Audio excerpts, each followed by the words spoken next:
Hi friends, welcome to Tech Food Travel. ഇന്ന് നമ്മൾ തയ്യാറാക്കാൻ പോകുന്നത് എഗ് പപ്സ് ആണ്.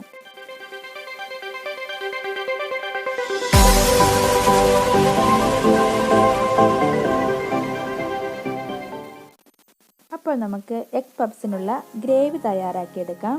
അതിനായിട്ട് ഒരു പാൻ അടുപ്പത്ത് വെച്ചിട്ടുണ്ട്. പാൻ നന്നായി ചൂടായി വരുമ്പോഴത്തേക്കും അതിനകത്തേക്ക് നമുക്ക് കുറച്ച് ആവശ്യത്തിനുള്ള ഓയിൽ ഒഴിച്ചു കൊടുക്കാം.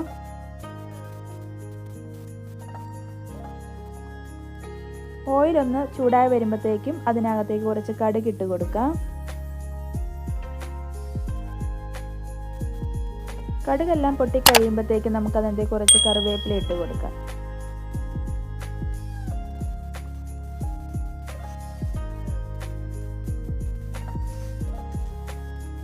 ഇനി നമുക്ക് ഇതിലേക്ക് ഒരു സവാള ചേർത്ത് കൊടുക്കാം. ഞാനിവിടെ മീഡിയം സൈസിലുള്ള ഒരു സവാളയാണ് എടുത്തിരിക്കുന്നത്. അപ്പം ഞാനിവിടെ 4 പപ്സിനുള്ള ഗ്രേവിയാണ് തയ്യാറാക്കുന്നത്. ഇനി കൂടുതൽ പപ്സ് ഉണ്ടാക്കുന്നവർക്ക് ഇതിൽ കൂടുതൽ ഞാൻ എടുത്തിരിക്കുന്നതിനേക്കാളും കൂടുതൽ സവാളയും എല്ലാം കൂടുതൽ എടുത്താൽ മതി. ഇനി സവാള നന്നായിട്ട് നമുക്ക് നല്ല സോഫ്റ്റ് ആയിട്ട് വരണം. അപ്പോൾ ഇത് പെട്ടെന്നൊന്ന് വഴണ്ട് കിട്ടാൻ വേണ്ടി അതിനകത്തേക്ക് കുറച്ച് നമുക്ക് ഉപ്പ് ചേർത്ത് കൊടുക്കാം. ഇനി നന്നായിട്ട് ഇളക്കി കൊടുക്കാം.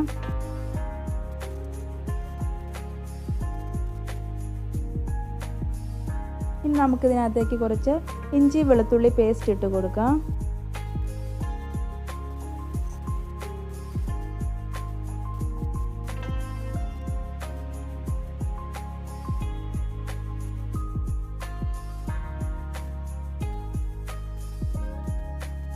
സവാള നന്നായി സോഫ്റ്റായി വരണം.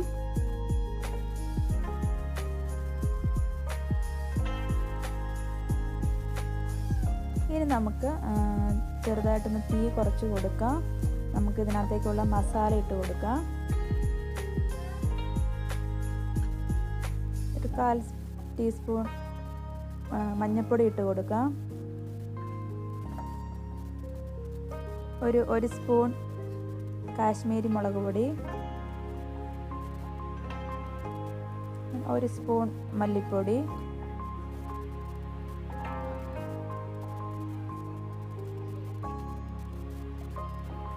1/2 സ്പൂൺ ഗരം മസാല,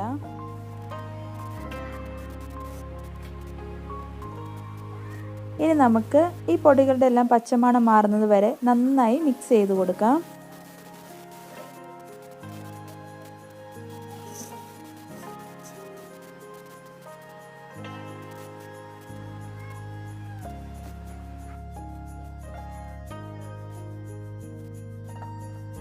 നമുക്ക് ഇതിനകത്തേക്ക് കുറച്ച് കുരുമുളക് പൊടി ചേർത്ത് കൊടുക്കാം.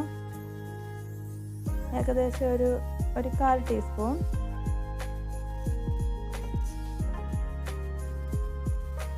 നമ്മുടെ മസാലപ്പൊടിയുടെ പച്ചമണമൊക്കെ മാറി വന്നിട്ടുണ്ട്. ഇനി നമുക്ക് ഇതിനകത്തേക്ക് ഒരു ചെറിയ തക്കാളി ചേർത്ത് കൊടുക്കാം. ഈ തക്കാളി നന്നായി ഒന്ന് വെന്ത് വരണം. വേണമെങ്കിൽ ഇതിനകത്ത് കുറച്ച് വെള്ളം ചേർത്ത് കൊടുക്കാം, പെട്ടെന്നൊന്ന് വെന്ത് വരുന്നതിന്. ഞാനിവിടെ വെള്ളമൊന്നും ചേർത്തിട്ടില്ല. അപ്പോൾ നമ്മുടെ തക്കാളി എല്ലാം നന്നായിട്ട് വെന്തുടഞ്ഞ് വന്നിട്ടുണ്ട്. ജസ്റ്റ് നമുക്കെല്ലാം കൂടെ ഒന്ന് മിക്സ് ചെയ്ത് കൊടുക്കാം.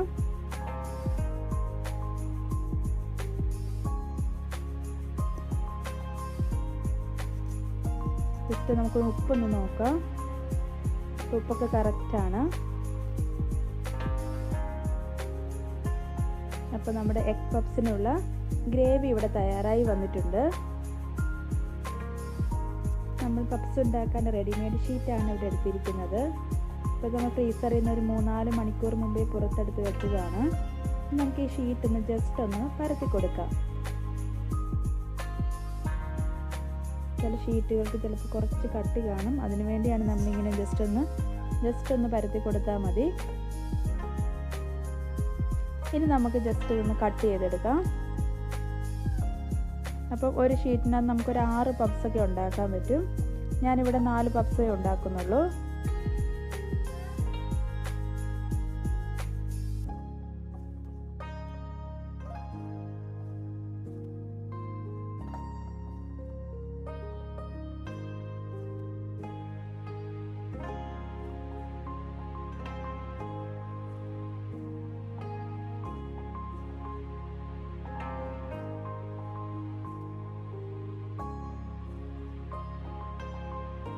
ഞാനിവിടെ പപ്സ് ഉണ്ടാക്കുന്നത് ഓവനിലാണ്. ജസ്റ്റ് ഒന്ന് 10 മിനിറ്റ് പ്രീ ഹീറ്റ് ചെയ്യാൻ വേണ്ടി വെച്ചിട്ടുണ്ട്. ഇനി നമുക്ക് ഇതിനകത്ത് നിന്നൊരു ഷീറ്റ് എടുത്ത് അതിൻ്റെ നടുവിലായിട്ട് നമ്മൾ തയ്യാറാക്കി വെച്ചിട്ടുള്ള ഗ്രേവി വെച്ച് കൊടുക്കാം.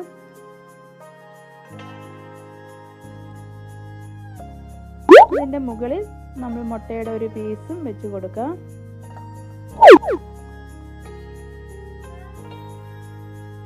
എന്നിട്ട് ഇതിനെ 4 സൈഡിൽ നിന്ന് ഫോൾഡ് ചെയ്തെടുക്കാം.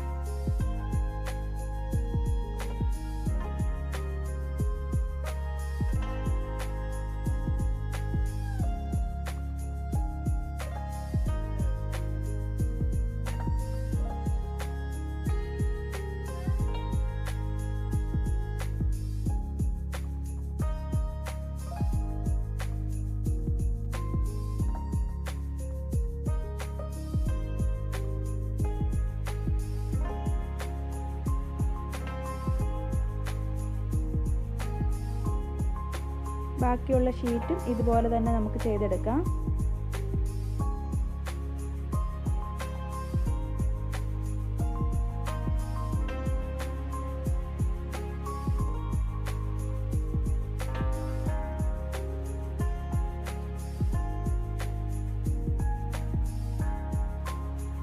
ഇനി നമുക്ക് പപ്സിൻ്റെ മുകളിലേക്ക് ഒരു മുട്ട മിക്സ് ചെയ്തത് നമുക്ക് ജസ്റ്റ് ഒന്ന് ബ്രഷ് ചെയ്ത് കൊടുക്കാം. നമ്മുടെ പപ്സിന് നല്ലൊരു ഗോൾഡൻ കളർ കിട്ടാനാണ് നമ്മളിങ്ങനെ ചെയ്യുന്നത്.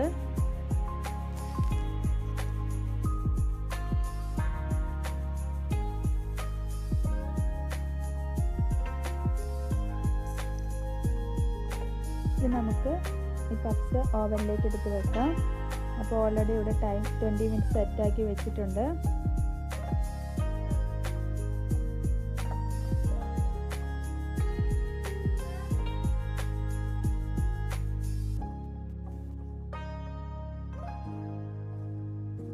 ഏകദേശം 20 മിനിറ്റ്സ് കഴിയാനായപ്പോഴേക്കും നമ്മുടെ എഗ് പപ്സ് ഇവിടെ ക്രിസ്പി ആയിട്ടുള്ള എഗ് പപ്സ് ഇവിടെ റെഡിയായി വന്നിട്ടുണ്ട്. അപ്പം എല്ലാവരും ഒന്ന് ട്രൈ ചെയ്ത് നോക്കുക.